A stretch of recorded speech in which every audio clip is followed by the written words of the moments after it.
What's poppin', y'all? Welcome back to another episode of NBA Weekly. I'm your host, Pee Wee the Plug, and in today's episode, I want to talk about my second round predictions of the NBA playoffs.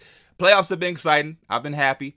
A little let down and disappointed with some of the injuries. I'm not a fan of these injuries because a lot of them are to the significant players of each respective team, and that's always like a bummer.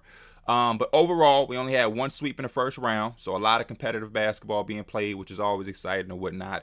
But the injuries, we can talk about the injuries with the first series that we have, the Philadelphia 76ers and the Miami Heat. I feel really, really bad for the Philadelphia 76ers and specifically Joel Embiid. This injury that has him out indefinitely with the orbital thing, with the Pascal elbow, whatever. It's just super, super unfortunate to see the year that Joel Embiid had. Everything the Sixers have went through over this year with the Ben Simmons drama, him still being able to carry them into a position, in the playoffs and having an MVP year, MVP candidate, going out and get James Harden, putting excitement back into the city and the franchise to really bring up their hopes of competing for a championship, and for them to advance when everybody was looking at them a little crazy because they were up 3-0 and then went to 3-2 back to Toronto where they're going to, make history or whatnot. We have this situation, and now they're in the second round against a tough team, the Miami Heat, and he's out indefinitely, and we have no timetable for him as of right now.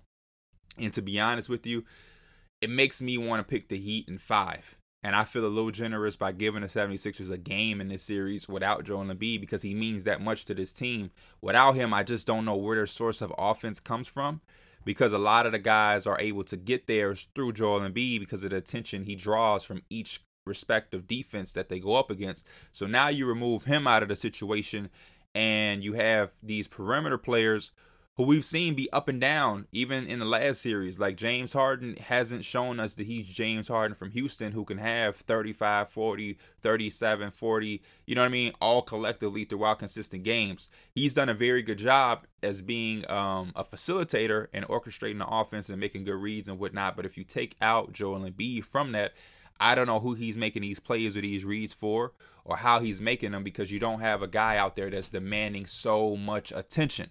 We've seen teams not really guard Matisse Thybulle. We've seen Tobias Harris be up and down, and I just think it's unfair to put the pressure on Maxey to try to be the guy to get you 30. That's just not fair. And on top of that, we know how well the Miami Heat can defend. And, that's where they lay their hat at. And we know how good they can scheme with Eric Spoelstra, and they just have so many versatile weapons. They have size. They have switchability. They have grittiness, toughness. So it's really unfortunate because I feel like 76ers fans are obviously upset and sad and going to be frustrated throughout the series. But even me and us as basketball fans who have no horse in the race, this series had potential to really be a very, very great series because you have Embiid and James Harden, and they're going to try to do their thing offensively and scoring, but then you also have this gritty Heat team who are going to try to be physical, and they're going to go at it. They're going to talk shit, Jimmy and Joel, and now we're stuck with trying to figure out how fast can Joel come back, and if he will at all, and if he does, will it be too late? So for me, I'm going to take the Miami Heat in 5, and I'm going to be very surprised if the 76ers can compete on a consistent basis without Joel Embiid, and I think we're going to really see the value of him. Like I said, tough, super sad, and I'm just wishing Joel Embiid all the health in the world on a speedy recovery, and maybe some way, somehow, he comes back a little faster than we know or can estimate. Right now it's indefinitely, which means no timetable. That means it could be a week, it could be less than a week. We just don't know it all. So hopefully whenever we get the news on an actual timetable, it's good news and we can get him in this series before it's too late. But overall, give me the Miami Heat in 5. The next series they will have is the first game of today, which is going to be the Boston Celtics and the Milwaukee Bucks. Again, another series where another prominent player, Chris Middleton, is going to be hurt, and he can probably say that it's 90% of a chance that he won't be in this series at all. I've read it could be like a 2-week recovery thing, and by the time he would be fully healed to play, I think this series will be over. So we're not going to have Chris Middleton, which is going to be a significant part in my decision, and I think the overall way of this series, because the way that the Boston Celtics can defend and how we just saw them defend against the Brooklyn Nets, I think the Bucks would need the ability to create out of nothing from the perimeter that Chris Middleton does for them. He's their best shot creator on a consistent basis, and if you take him out of the situation, you really just have Giannis out there trying to drive and kick to the shooters, which isn't a bad thing with the shooters that they have surrounding him with, but you still need a guy who can create for himself throughout certain stretches of the game, and I think all of that responsibility now is put on Jrue Holiday, and though he's all right at it, he's not as good as Chris Middleton, and he's a little bit smaller, so if they put enough size on him, it could really make him struggle throughout the course of this series. The one thing I will say about the Bucks is I like their supporting cast more than the Brooklyn Nets had. So I think it's going to be a little bit more difficult to defend Giannis and to kind of stop him or slow him down in a sense, just because he does have so many shooters he can kick it out to. And he's a lot more relentless than Kevin Durant. Kevin Durant is a guy who has a jump shot, who doesn't mind settling for his mid-range pull-up anytime you're cutting off his driving lanes, and he's accustomed to taking tough shots over people. Giannis, on the other hand, is not going to be a guy that's going to settle as much, and he's going to be a lot more relentless, a lot more physical, and he's going to get you some fouls because he's going to bulldoze his way in there. He's going to get in that paint, and he's going to try to dominate in that area as we've seen him. And looking at the series against the Bulls, Grayson Allen shot so well. Wesley Matthews shot well. Javon Carter shot well. Brook Lopez can shoot with size. Bobby Portis can shoot it. Holiday can make shots. They have a legitimate system where they're surrounding Giannis with three-point guys who are more than capable and above average to average three-point shooters. And I just feel like that's night and day compared to what the Brooklyn Nets had, which was Drummond, Claxton, Blake Griffin, Bruce Brown. The Bucks have a lot more better shooters than that, and they actually have a reliable system that we've seen them win a championship with. So I think it's going to be a little different. But for Boston, on the other hand, because they've defended Kevin Durant so well, and because they have so much to defend with Grant Williams, Al Horford, Robert Williams, they actually have bodies and size and strength to put against Giannis, and to maybe not stop him or slow him down, but to neutralize him in the sense where it's like, hey, Giannis, we'll let you do what you do or try to do what you do. We just got to make sure nobody else does enough for y'all to win. You know what I mean? So it's going to be interesting to see the aspect that they take. But I do feel like if anybody could get over the Bucks and as far as defensively stopping them, the recipe, it looks like that they have the recipe or the ingredients for the recipe because of the size and all of the guys that I did just mention. So it's going to be super interesting, but I have to give the nod to the Boston Celtics just because of the Chris Middleton thing. I think Boston in 6 is the right way to go. They're not going to crush the Milwaukee Bucks, but it's going to be extremely hard for the Bucks to me do what they usually do without Chris Middleton, because again, you're going to have Giannis trying to drive from the perimeter. They have enough to wall them up. You're talking about Tatum, Brown, Horford, Williams, Grant Williams, Marcus Smart, Derek White. They have a lot of size out there all over the court, and all that it takes is one recipe or one way to figure out, okay, we can leave that guy, or he's not shooting it that good this series, or you know what I mean? It takes that one piece of information the Boston Celtics can get, and I think they can run away with this series. So I'm taking Boston at 6, but I will say this: in one of my previous videos, I called this the NBA Finals for one specific reason. I have to imagine that if the Milwaukee Bucks figured out a way to get past whatever the Boston Celtics want to throw at them defensively, that's going to speak high volumes to the Milwaukee Bucks, and it's going to make me look at them as like, man, if they can get through the Boston Celtics defense without Chris Middleton, who's going to be able to stop them?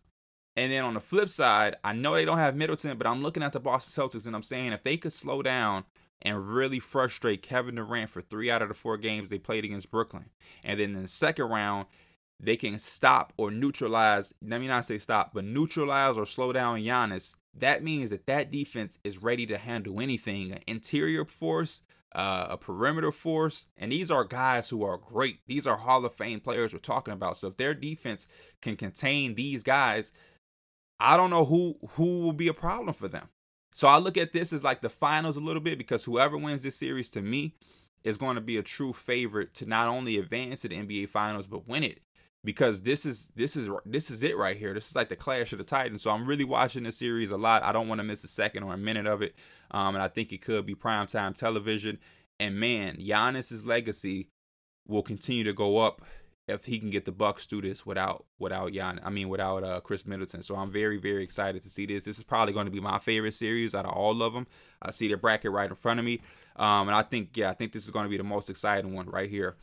So make sure y'all tuned in, because this is probably like a hour or so away from game one right here on Sunday. Moving out west, the Phoenix Suns and the Dallas Mavericks. And again, I have to say it, health, injuries. Devin Booker did play in the closeout game against the Pelicans, but we all know his hamstring has been bothering him. And for a little minute, they were saying that they didn't know if Devin Booker would even return to that series. So he came prematurely to close them out. And even in that game, you could see that he was still a bit hurt. He didn't try to do too much, which I like. But he isn't 100%. But I think where he's at is going to be a big thing, because he doesn't have to be 100%, but you also don't want him to be 45%. So if Devin Booker is in a good enough healthy state where he can compete and be him to a certain extent, I think Phoenix has a good chance to close this one out in 5 or 6. I think they're just too well polished for the Dallas Mavericks. You look at the way that the Mavericks played against the Utah Jazz by trying to pull Rudy out of the paint. I think you only can do that because Rudy isn't going to make you pay on the other end. And I think Aiden can be brutal to whoever they have, whether it's Dwight Powell, Maxi Kleber. He's not going to let you get away with playing Dorian Finney-Smith, Maxi Kleber at the center position or switching on to him. He's going to score. He's going to punish you. And I think that's what makes this series different. I think he's a little bit more mobile too. Not as good defensively as Rudy, but I think he can handle kind of roaming around the 5 out just a little bit better as far as mobility. But I have to say that they have the tools, Phoenix, to kind of beat the Mavericks. They have the length and the size to guard Luka, not to stop him, but to guard him and try to do anything you can and not have him go out with 40-point triple-doubles or anything like that. And he still, even with the greatest defense, still might be able to go and get it because he's just that special. But they're going to put them in a position to where they're going to have to make some choices. And I love the way that the Mavericks play, but the lack of size that they have up front may be too much of a problem, with Aiden down there. And then you have Chris Paul, the pick and roll maestro, who we saw was perfect in that closeout game. We had another game where he closed the Pelicans out in the fourth quarter damn near single-handedly. We saw how Booker was playing previous to his injury, coming out killing. So if you have him healthy, that's even more. And it just may be too much for the Mavericks. I still think this is a successful season for the Mavericks. I'm happy to see them advance to the second round for the first time in Luka's career. And I think this is something they can build on as a team. But the lack of size may really hurt them. But I tell you what, you give the Dallas Mavericks any hope and any chance from the way that they played in that first series with Jalen Brunson, Dinwiddie, Luka, Kleber shooting the way he was shooting, they're going to have a possibility of winning this series. You just have to, if you're Phoenix, come out and set the tone out of the gate, because the Dallas Mavericks are too dangerous of a team to give hope and opportunity to, because they have a dude who will make nothing out of something or make something out of nothing with Luka. You do not want to have him with the ball in his hands, tie game, fourth quarter, dribbling down the clock, trying to win a game. That's not the type of situation you want to be in if you're Phoenix. So I think they have to come out, handle business from out the gate, protect home court, and they'll put themselves in a position to close out this series way quicker and way earlier than if you let Dallas steal one in Phoenix and give them any type of confidence, because this team can defend. They have a go-to guy, and all that they need is a little bit of confidence, and they're going to roll with it and turn this into something that I think the Phoenix Suns don't want. Last series, Golden State Warriors versus the Memphis Grizzlies. Memphis has had an incredible season all year, hopping up into the number 2 seed. Obviously, Ja Morant has been box office, much watched TV, but I still think they're youthful. And the way that they played against the Minnesota Timberwolves and how tough the Timberwolves made it, like I said, not to discredit the Grizzlies in any aspect, but I really feel like the Timberwolves lost that series more than the Grizzlies won it. And like I said, I don't want to disrespect the Timberwolves because they did come back from a lot of blown leads. But I think that was more predicated to the Timberwolves. The 21-0 run without a timeout. Some of the performances from Cat. You got Anthony Edwards going for a steal with 3 seconds on the clock. For what reason? Giving up a game-winning layup. Even a blown lead in the last game. Like, they were just, the Timberwolves were young, youthful, and did a lot of little mistakes that I think if they fixed or they corrected, that series could have been 4-1, 4-2 the opposite way. So I say all that to say the Golden State Warriors are not going to be like that. They're going to actually be the exact opposite. They're going to execute a lot better. They're going to play a lot better consistently. You don't have to worry about them being one team in game one, then a totally different team in game two. They're going to be consistent throughout the course of this series. Defensively, they're going to communicate. And they're going to be the team that's always coming out looking to attack and hit you in the mouth first. And I think sometimes the Timberwolves were the opposite, where they waited till they got hit to then fight back. The Grizzlies are going to get a little taste of their own medicine because the Warriors are not a team that plays those type of games. We know Draymond is going to be super animated. He understands that they're youthful. He understands that they are reactionary to a lot of different things. They tweet. They dance, they always look to react. And I think Draymond Green knows that, and he's going to play with that a little bit to get some of those guys riled up, try to get in their heads. You know the games that he plays. Jordan Poole, been incredible. Still got Steph Curry out there. And I remember the Grizzlies won that game last year, and I feel like Steph Curry want to let it be known that he ain't forget about that. So it's going to be interesting to see. I'm probably taking the Warriors in 5. Just because I think they have too much for them. And looking at the way that the Grizzlies played against the Timberwolves, I just think that they don't want, not that they don't want, but they're not ready for the Warriors. And I think the Warriors going to handle business because they know how important it is to close out series and to advance as fast as you can and rest and prepare for the next series. So give me the Warriors in 5. Still an incredible, amazing season from the Timberwolves. I do think they need a little bit of growth. Jaren Jackson cannot be fouling a lot in this series. Thankfully, the Warriors don't have too much of an inside presence to kind of get him in foul trouble. So hopefully he finds a way to stay on the court because they're going to need him in this series. And I hope Desmond Bane can continue to shoot the rock as well as he has been, because he's been a big X factor for the Grizzlies. But overall, Clay, Steph, Dre, Jordan, Poole, Wiggins, and all of the others that know their roles and play it, like Kevon Looney, Otto Porter, even Iggy, if he can somehow suit up in the series, it's going to be exciting. But I'm rolling with the Warriors. And that's my second round predictions. If any of y'all disagree with anything, if you're a Timberwolves fan, I keep saying Timberwolves, you're a Grizzly fan, and feel like y'all can win another one more than I predicted, or if you think y'all going to win the series, please let me know why. Same thing for anybody I picked against the Mavericks, the Bucks, or the 76ers. Drop y'all thoughts on all these series and let me know what y'all think. I'm hoping we have no more injuries. Let's please pray for that for 1 second. No more injuries, please. And allow the guys who are hurt to bounce back as quick as they can without re-injuring themselves, because that's always a scary situation. But as always, this is NBA Weekly. I'm your host, Pee Wee the Plug. Much love to y'all. Enjoy the playoffs. I'm out. Peace.